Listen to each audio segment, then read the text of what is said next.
Sorry, we had a problem with the camera. I think it left off right before I was going to ask you guys this last question. Many lichen-forming fungi can live without an algal photobiont. When they do, they look morphologically different than when they are associated with an algal photobiont. This is a true or false. So what is a photobiont? Photosynthesis, light. Biont, it's talking about a symbiont. So we've got a symbiotic relationship with fungi housing an algae. The algae is doing the light work, the photosynthesis. So that algal side is the photobiont, the photosynthetic producing symbiont. So this is true. So why would it look different if it's associated with that or not? It's because of that one pigment that is so commonly associated with photosynthesis, chlorophyll. So whether there's any type of chlorophyllous pigments inside of the photobiont or not will obviously dictate how different they look. So that's about all that was on the quiz. I had a couple other things I wanted to go over really briefly because they were going to be potentially included in some of the other quiz questions that weren't used. Staying with the lichens, which of the following are forms of lichens? So there's various different types of lichens, names based on their forms. Some of the choices were rocky, branching, crustose, foliose, and fruticose. So the three correct answers for which forms of lichens are true names and forms is crustose, crust forming, foliose, looks like kind of leaves or foliage, and fruticose.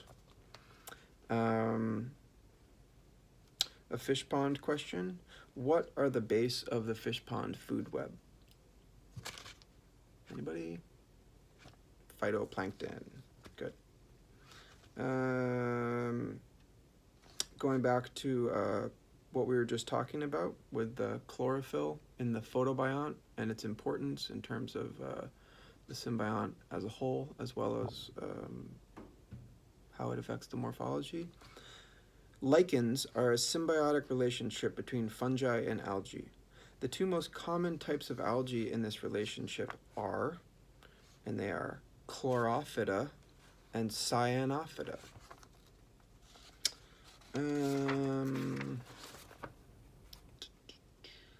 There was another question from chapter 16 that was relating to arthropods, and it was carnivory, true or false? Carnivory has evolved in certain previously herbivorous caterpillar species that colonized the Hawaiian archipelago. So you guys might remember this even if you didn't read from our Ento museum tour, where we had Brad highlighting some of the hyposmacoma, the moths that are endemic to various little streams, rivers, and drainages. They make these different cases, different case types, and they're all carnivorous. Crazy. Fish ponds.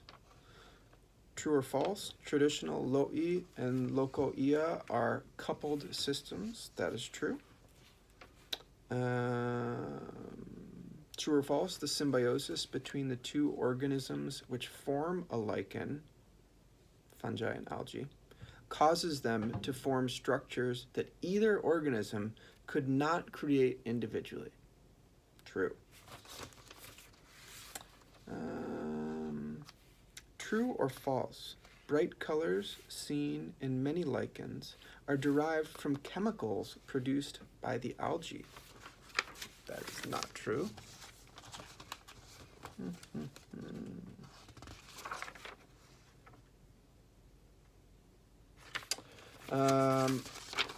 Dr. Allegado again. According to Dr. Allegato's lecture, traditional low-E farming helped reduce sediment runoff from land. What did plantation managers use to help reduce sediment runoff? What is that coastal plant that I always ask you guys if it's native or not?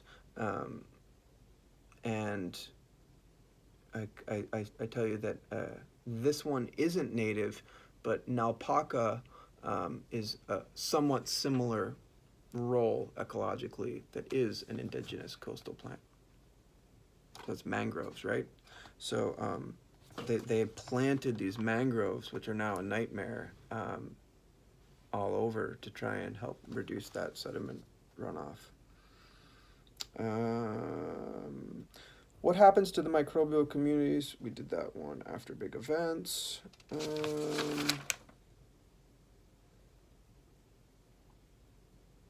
And photobionts, we did that. Okay, so that's about all I got.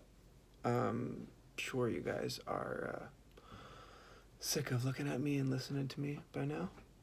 I don't know that my mother or girlfriend would even want to have to be put through this. So God bless you guys. Hopefully it all comes through okay, and I'll have it up for you guys tomorrow, Friday, about lunchtime or so, and you can watch this and relax over the weekend. Get those peer review number 3 done over the weekend as well. Those will be due on Monday. And then again, during the week, look for environmental assessment video to go up. And then at the end of the week, your quiz 5 will not be up. It will be the next week. But yeah, if anything, you guys get in touch with any of us, and happy to help. Please stay safe.